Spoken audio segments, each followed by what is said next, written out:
And you, to me, are one of those shamanic musicians. You know, some of the musicians that I really love when I see them play live, or when I hear their compositions, there's a shamanic signature to me where there is either a channeling element or because I think all music comes through that connection, but some people just take it wide. Like there's a width and an energetic opening that you feel when you're in the room with someone like that. So for you, was spirituality and music, at what point did spirituality become a consciousness for you, perhaps either separate to the music, or at what point did it all start to coalesce? Well, I was always writing about something deeper than I want to get my man back. You know, my first songs were kind of like that.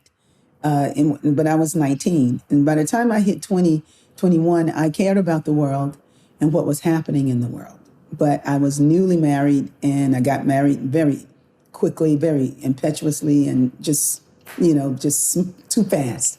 But it was great because it taught me a lot. And those songs were about, I need to be needed for who I am. You know, I got to find a way to be needed for what I am. You know, so there was this search for meaning in life. My earlier songs were largely about that, you know. And then when I met Ronald and we started writing, and we had a hit record, then for the next 4 years, you know, it was like trying to recreate the hit. And that was so boring. On the side, I was still writing on piano by myself.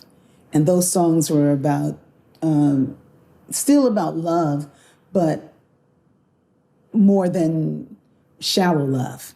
Yeah. Still the yearning to be loved. Who love me? Who will know how to begin to feel my heart? You know, were the songs that I was writing. And then when I stepped into agape, something else happened. Right before agape, when I wrote that song, God is alive and well, I didn't write it. I thought it was a corny topic. And when the person came to me and says, would you help me write this song at the church that I was working at before agape? I was like, I wanted to go like, but I couldn't. He was so nice. He was like, I got these lyrics. And I'm thinking like, oh God. So I did something called a mercy write. You know, mercy write is like, you write it even though it ain't your level, but so I started singing, God is alive and well, and his words were, God is alive and well and living in the USA. He's alive and well and living in Russia too. And you know, and he's got these words, right? And I'm thinking like, how can I make this sound good? And I did. So when my daughter had her healing crisis, she wanted to hear only that song. And my mom says, that song is special. You need to record that song. That song is special, baby. Something about that song. She said, I like the song, but that baby only wanted to hear you sing that song. And because in the middle of it, it says, it is his power that heals. When we kneel and pray, it's his power that changes the world every day. These are the words that this person had given me, you know, but I sang it with such sweetness to my daughter.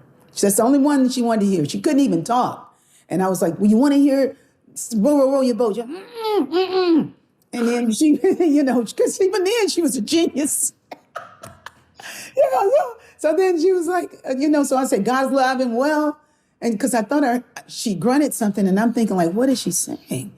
You know, so it's really looking for meaning there in that moment. So I found the way to really listen to what's being asked of me, you know, and the music has absolutely revealed to me what I need to be doing.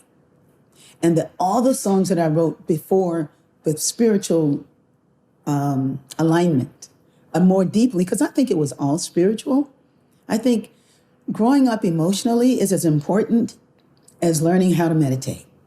And I was meditating while growing emotionally. You know, I'd been meditating way before I came to agape, you know, and I've always been present with God inside of myself. So when it opened and it was like this love of something that is bigger than me, not just my pain and my emotion and my wanting and my needing, but something, when I realized that there was something greater really holding me and that was there for me, and it was always there for me, that's when the joy began to really erupt in my writing. So I hear people say this a lot about channeling, and I always kind of looked like, because my thought of channeling was off. You know what I'm saying? Yeah. I thought about it. It was like, because I'm thinking like, I'm not channeling nothing. This is coming through me. Yeah. It's like, yeah, it's coming through you, but but it's from God. It's through you, and it's from you in the sense that it's your voice, and you're setting the table for the meal that's prepared for you to be shared with the world. And Agape absolutely provided the space for me to sit and listen. Hi, you're watching a clip from the latest episode of the Impact the World podcast. If you're enjoying the show and also our guest, please like, comment, and subscribe. Thank you for the love.